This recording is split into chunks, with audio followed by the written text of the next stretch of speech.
Friends देखिए, अभी मैं आपके सामने 12 ऐसे म्यूचुअल फंड के नाम रखने वाला हूं जो अपने बेंचमार्क से पीछे छूट चुके हैं। यानी कि इन म्यूचुअल फंड के अलावा अगर आपने इनका बेंचमार्क भी पकड़ा होता तो भी आपको अच्छा रिटर्न मिलता। तो भी अच्छा रिटर्न क्या मिलता? मिलता ही मिलता, क्योंकि बेंचमार्क को बीट नहीं कर पाए हैं ये फंड। तो जिसकी वजह से कई बार ये ठीक रहता है कि आप इंडेक्स फंड की तरफ मूव कर जाओ, क्योंकि वहाँ पर आपका रिस्क भी कहीं ना कहीं कॉम्प्रोमाइज़ नहीं होता और इसके साथ साथ एक ढर्रे में तो चलता ही रहता है। पर अगर आपके हाथ में कभी कभी ऐसा म्यूचुअल फंड आ जाए जो बेंचमार्क को भी बीट कर जाए, तो एटलीस्ट इसमें इन्वेस्टर्स की चार चांद हो जाता है। तो थोड़ा सा जब ये रिस्क इन्वेस्टर लेता है तो कहीं ना कहीं ये थोड़ा आगे पीछे चलता रहता है। हालांकि ये डेटा पिछले एक साल का है, फिर भी इन सभी म्यूचुअल फंड ने 15% से ऊपर का रिटर्न पिछले एक साल में बना के दिया है, जो कि खराब नहीं है।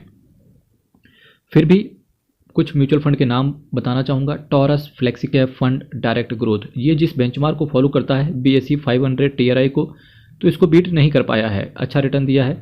392 करोड़ का इनका असेट साइज है। 2.60% का एक्सपेंस रेशियो है, बहुत बड़ा एक्सपेंस रेशियो है। 10 साल में रिटर्न की बात करेंगे 166% का, और एक साल का रिटर्न देखोगे तो 32% का रिटर्न बना के दिया। हालांकि इसके बेंचमार्क ने इससे ज़्यादा रिटर्न बना के दिया है। वहीं जो नेक्स्ट म्यूचुअल फंड है जो अपने बेंचमार्क को बीट नहीं कर पाया है, उसका नाम है axis flexicap fund direct growth. 13,464 crore का काफ़ी बड़ा असेट साइज है। 0.70% का एक्सपेंस रेशियो है। और अगर इसके एक साल के रिटर्न की बात करूंगा तो 33% का इन्होंने भी रिटर्न बना के दिया है एक साल में। आज मैं आपके सामने कुछ नए AMC के फंड्स की भी बात कर रहा हूँ। Shriram flexicap fund direct growth की बात करेंगे तो 138 करोड़ का असेट साइज है। 0.78% का एक्सपेंस रेशियो है। तो ये भी नाकाम रहा अपने बेंचमार्क को बीट करने में, और एक साल में केवल 31% का रिटर्न बना के दिया है। नेक्स्ट म्यूचुअल फंड है जो अपने बेंचमार्क से पीछे छूट चुका है रेस में, बंधन flexicap fund direct growth. 7,917 crore का इसका असेट साइज है। एक्सपेंस रेशियो इसका 1% से ऊपर का है। इन्होंने पिछले एक साल में सबसे कम रिटर्न बना के दिया है, जो कि है 30% का। करीब 12 म्यूचुअल फंड की बात कर रहा हूँ, इसके अंदर SBI भी शामिल हो गया है। लोगों को भरोसा नहीं होगा पर ये भी अपने बेंचमार्क को बीट नहीं कर पाया है। SBI flexicap fund direct growth, 22,092 crore का इनका असेट साइज है। 0.82% का एक्सपेंस रेशियो है। और यहाँ पर एक साल का जो रिटर्न इनका दिख रहा है वो है 27% का। सबसे फिसड्डी यही म्यूचुअल फंड रहा, क्योंकि ये एक साल का डेटा मैं आपको बता के चल रहा हूँ। लॉन्ग टर्म में कुछ भी चीज़ें बदल सकती हैं। बड़े बड़े म्यूचुअल फंड पीछे रह गए, बेंचमार्क को बीट नहीं कर पाए। उसमें UTI का फ्लेक्सीकैप फंड भी, भारत देश की सबसे पुरानी AMC अगर कोई है तो वो है UTI, आपको पता होना चाहिए।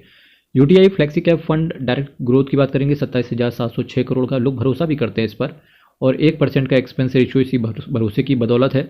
और एक साल का रिटर्न देखेंगे तो 24% का। सबसे पीछे बैकफुट पे यही नज़र आ रहा है। Tata flexicap fund direct growth, 3,139 crore का इनका असेट साइज है। 0.66% का एक्सपेंस रेशियो है। ये भी अपने बेंचमार्क को बीट नहीं कर पाया है, और एक साल में हालांकि 30% का रिटर्न डिलीवर करके दिया है।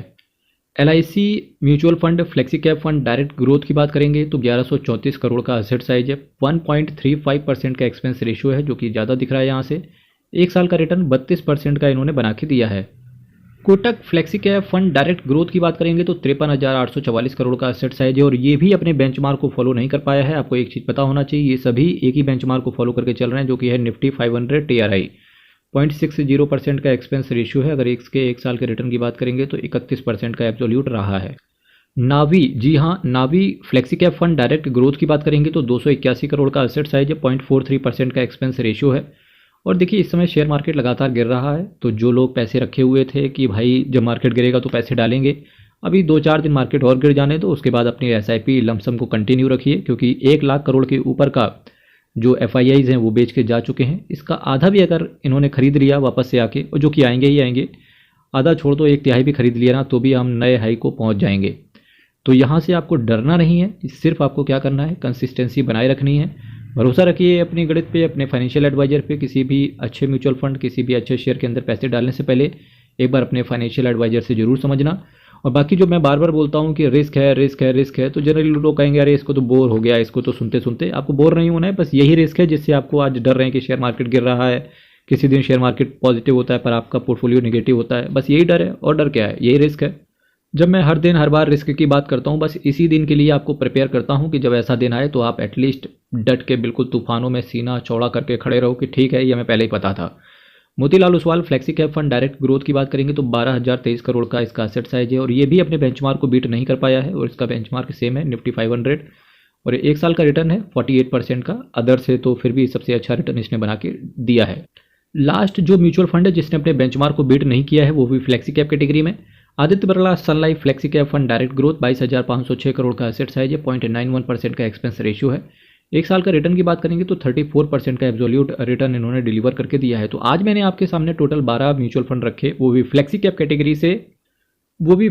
कैटेगरी से और इनमें कुछ म्यूचुअल फंड्स बिल्कुल नए थे, जैसे कि टॉरस आपने हो सकता है पहली बार सुना हो, जैसे श्रीराम हो सकता है आपने पहली बार सुना हो, जैसे नावी हो सकता है आपने पहली बार सुना हो, LIC म्यूचुअल फंड, ठीक है। और इसके साथ साथ बस बाकी तो आपको सब पता ही होंगे।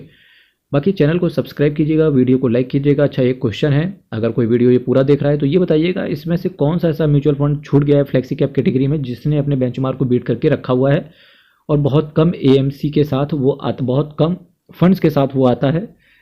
बस आंसर कमेंट बॉक्स में रखिएगा। बहुत बहुत